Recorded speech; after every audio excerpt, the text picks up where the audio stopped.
Hola a todos, hoy vamos a hablar sobre el sistema circulatorio y el fascinante mundo del sistema sanguíneo por parte de Lucero Martínez Cabrera y Diego Huerta Soriano de estructura y función, y nuestra licenciatura es de nutrición. Vamos a hablar sobre la anatomía, la fisiología y las patologías de este. Vamos a hablar sobre el sistema circulatorio y vamos a empezar desde el corazón. El corazón es un órgano muscular del tamaño del puño, ubicado en el centro del pecho, ligeramente hacia la izquierda, y su función principal es bombear sangre a todo el cuerpo. Está dividido en 4 cavidades, 2 aurículas arriba y 2 ventrículos abajo. La sangre rica en oxígeno llega de los pulmones al corazón y luego se distribuye al resto del cuerpo. Trabaja de forma continua gracias a impulsos eléctricos que controlan su ritmo. Además tiene válvulas que aseguran que la sangre fluya en una sola dirección. Vamos a hablar sobre los vasos sanguíneos. Los vasos sanguíneos son tuberías que transportan sangre por todo el cuerpo. Hay 3 tipos principales: las arterias, que llevan sangre del corazón hacia los órganos; las venas la traen de regreso al corazón; y las capilares, que conectan arterias y venas permitiendo el intercambio de oxígeno, nutrientes y desechos del tejido. El sistema circulatorio se divide en 2 circuitos principales: el circuito pulmonar y el circuito sistemática.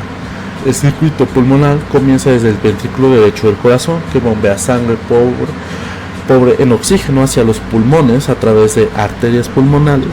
En los pulmones la sangre libera dióxido de carbono y se encarga del oxígeno. Luego regresa al corazón, específicamente a la aurícula izquierda. A partir de ahí, el inicio del circuito sistémico. La sangre oxigena, pasa el ventrículo izquierdo y es bombeada por la arteria aorta hacia todo el cuerpo, entregando el oxígeno y nutrientes de los tejidos. Después de la sangre regresa pobre de oxígeno a la aurícula derecha del corazón para repetir el proceso. La fisiología se basa en su capacidad para generar impulsos eléctricos y bombear sangre de manera coordinada.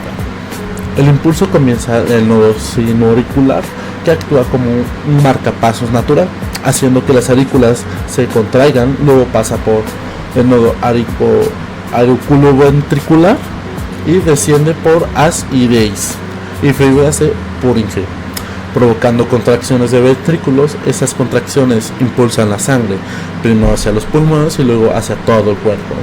Además, el corazón funciona de 2 fases principales: la sístole, cuando se contrae y expulsa la sangre, y la diástole, cuando se relaja y se llena de sangre nuevamente. En todo este proceso, que se repite de forma continua y en mantener la circulación constante. Las patologías: primero, la enfermedad coronaria, que obstruye las arterias y no pueden llegar anginas a un infarto de miocardio.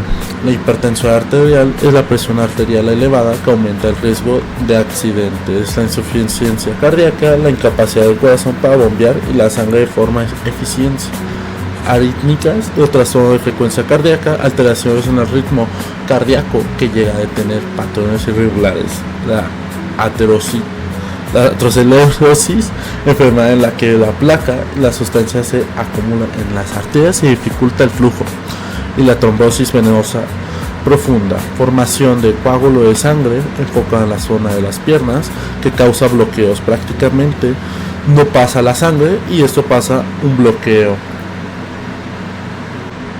Ahora vamos a hablar sobre el sistema sanguíneo. Es un tejido conectivo líquido que cumple funciones vitales, Transporta el oxígeno, nutrientes y hormonas al eliminar desechos del cuerpo. Automáticamente la sangre se compone en 2 partes principales: del plasma y los elementos formes. El plasma representa el alrededor del 50% del volumen sanguíneo, en un líquido amarillento compuesto principalmente por agua y proteínas, aluminio, globulinas y fibrógeno, así como sales, minerales, nutrientes, hormonas, desechos metabólicos. Su función principal es transportar todas esas sustancias y mantener el equilibrio osmótico de la sangre. El 45% restante son los elementos formes que incluyen eritrocitos, leucocitos y trombocitos. Bueno, vamos a hablar sobre los eritrocitos o glóbulos rojos. Son las células más numerosas de la sangre. Tienen forma de disco bicóncavo y no tienen ni un núcleo. Su función principal es transportar el oxígeno desde los pulmones al los tejidos a llevar el dióxido de carbono regreso a los pulmones. Esto lo logra gracias a la hemoglobina, una proteína rica en hierro que se une al oxígeno. Los leucocitos o glóbulos blancos son menos numerosos, pero son esenciales para la defensa de organismos. Hay varios tipos de neutrofilios, linfocitos y monocitos, eosinófilos y basófilos, cada uno especializado en atacar infecciones y destruir células anormales y participar en el proceso inflamatorio de la inmunidad.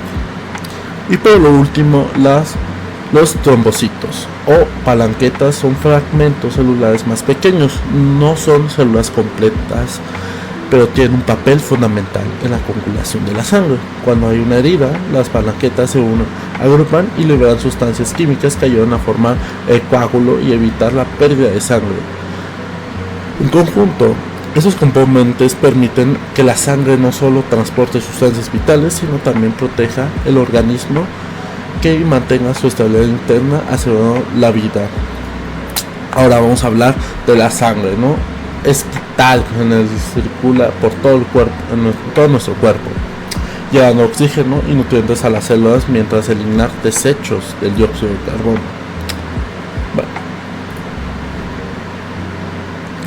vamos a hablar sobre los glóbulos rojos. Son abundantes y principalmente la tarea de transportar el oxígeno desde los pulmones a todas las células del cuerpo y disolver el dióxido de carbono para ser eliminado. Los glóbulos blancos son los encargados de defendernos de infecciones y actúan como parte del sistema inmunológico. Las palanquetas son fragmentos celulares que desempeñan un papel crucial en la coagulación de la sangre. Cuando sufrimos una herida, pues se agrupan.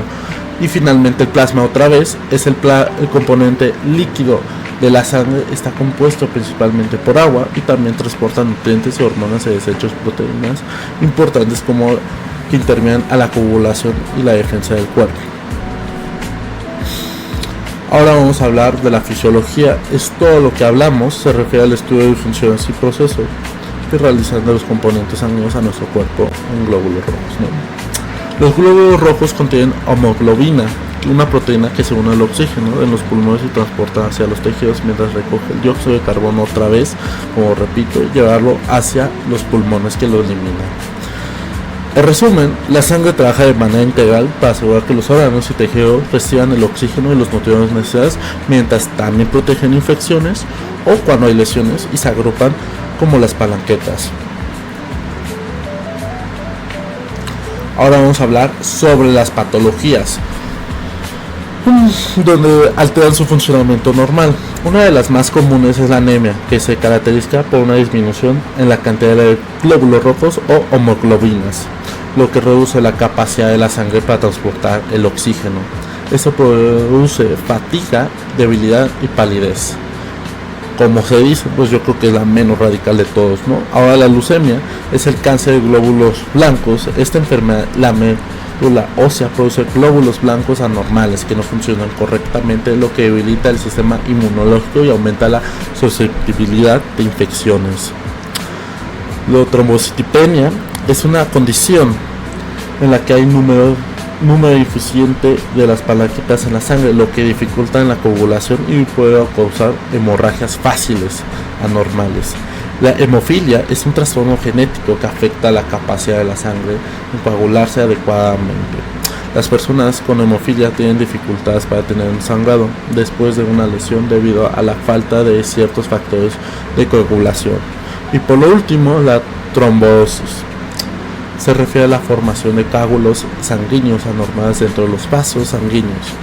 Curioso, ¿no? Estos coágulos pueden bloquear el flujo sanguíneo y pueden complicaciones graves como un ataque al corazón o un derrame cerebral, una de las más radicales. Cada una de estas patologías afecta de manera diferente en el sistema circulatorio y refiere a un tratamiento adecuado para controlar sus síntomas y prevenir complicaciones graves. Aquí están nuestras referencias. Muchas gracias por escucharnos. Que tengan un buen día.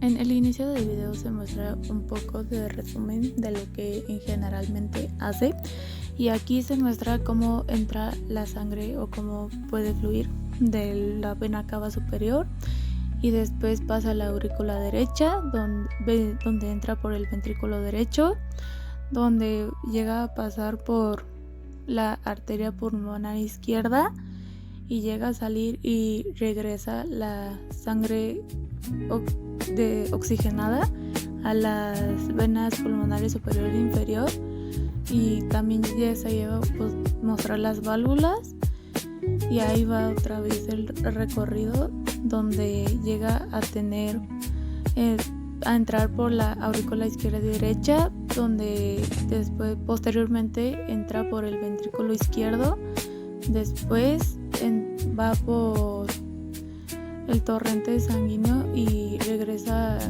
y se cambia por dióxido de carbono. Es un cambio de sustancias ahí, y después ya entra por las venas, pasa por el ventrículo izquierdo y todo llega a salir por la aorta. Es así como se va mostrando un poquito en el video, y todo esto es función de ambas partes, de ambos sistemas, ya que se relacionan en sí mismos, y todo llega a salir por la aorta, el tronco brachiocefálico, arteria carótida común y arteria subclavia, donde simplemente hay cambio de sustancias, y todo llega a pasar en el humano para que tenga una mejor función de todos los órganos y en sí de sí mismos.